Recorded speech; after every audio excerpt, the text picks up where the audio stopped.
గారు ఏందాయనా ఈ అమ్మ కోరిన కోరికలన్నీ తీరుస్తుందా? కోరుకున్న కోరికలు నెరవేరుతాయో లేదో చెబుతుంది. ఈ 3 గాజుల్లో ఏ ఒక్క గాజైనా అమ్మవారి ఖడ్గంలో పడితే మనం అనుకున్న కోరిక నెరవేరుతుంది. పడకపోతే ఎట్టి పరిస్థితుల్లోనూ నెరవేరదు. అది విద్య గాని, వ్యాపారం గాని, వివాహం గాని ఏదైనా సరే అమ్మ ఖచ్చితంగా చెబుతుంది.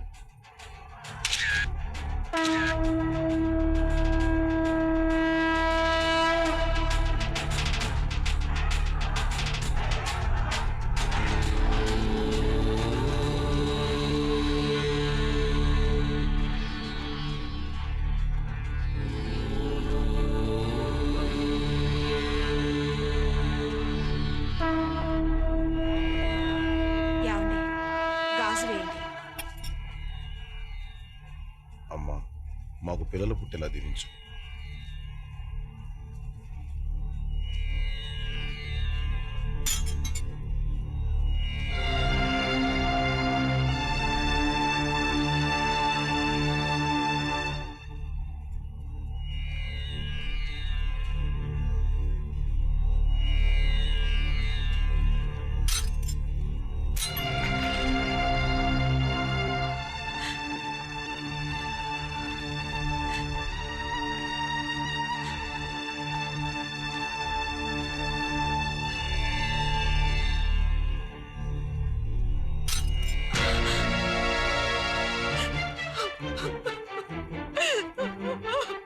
మనకి ఈ జన్మలో సంతానం కలగదండి, కలగదు.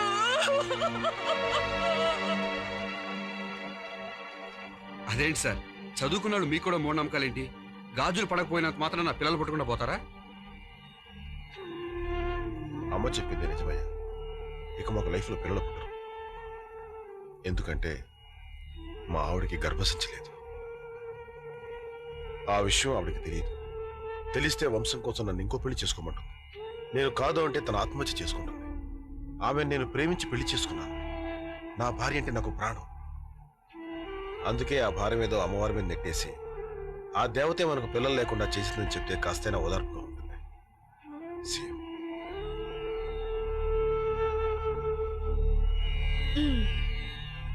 ఏంటి, మన పెళ్ళి అవుతుందో లేదో తెలుసుకుందామనా? చూడు, మనం ప్రేమించుకునేది నిజం, ఒకరు లేకుండా మరొకరు బతకలేమన్నది నిజం.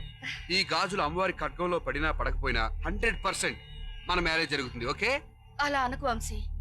వాళ్ళు భార్యాభర్తలైనా కలిసి కాపురం చేస్తున్నా గర్భసంచి లేకపోవడం అన్నది అమ్మవారి అనుగ్రహం లేకపోవడమే.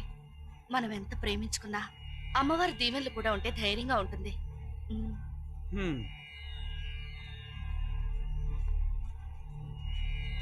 అమ్మా, మేమిద్దరం మనస్ఫూర్తిగా ప్రేమించుకున్నాం. మా పెళ్ళయ్యేలా దీవించు తల్లి.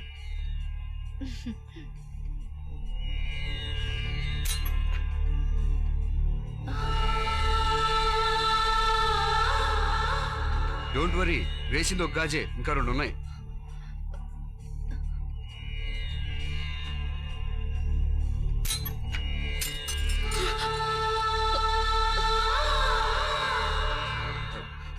హేయ్, ఎందుకలా ఇంటర్వ్యూలో బ్యాంక్ లో ఫీల్ అవుతావు? ఇంకో బ్యాంక్ లో ఉంది కదా, ఇది తప్పకుండా పడుతుంది.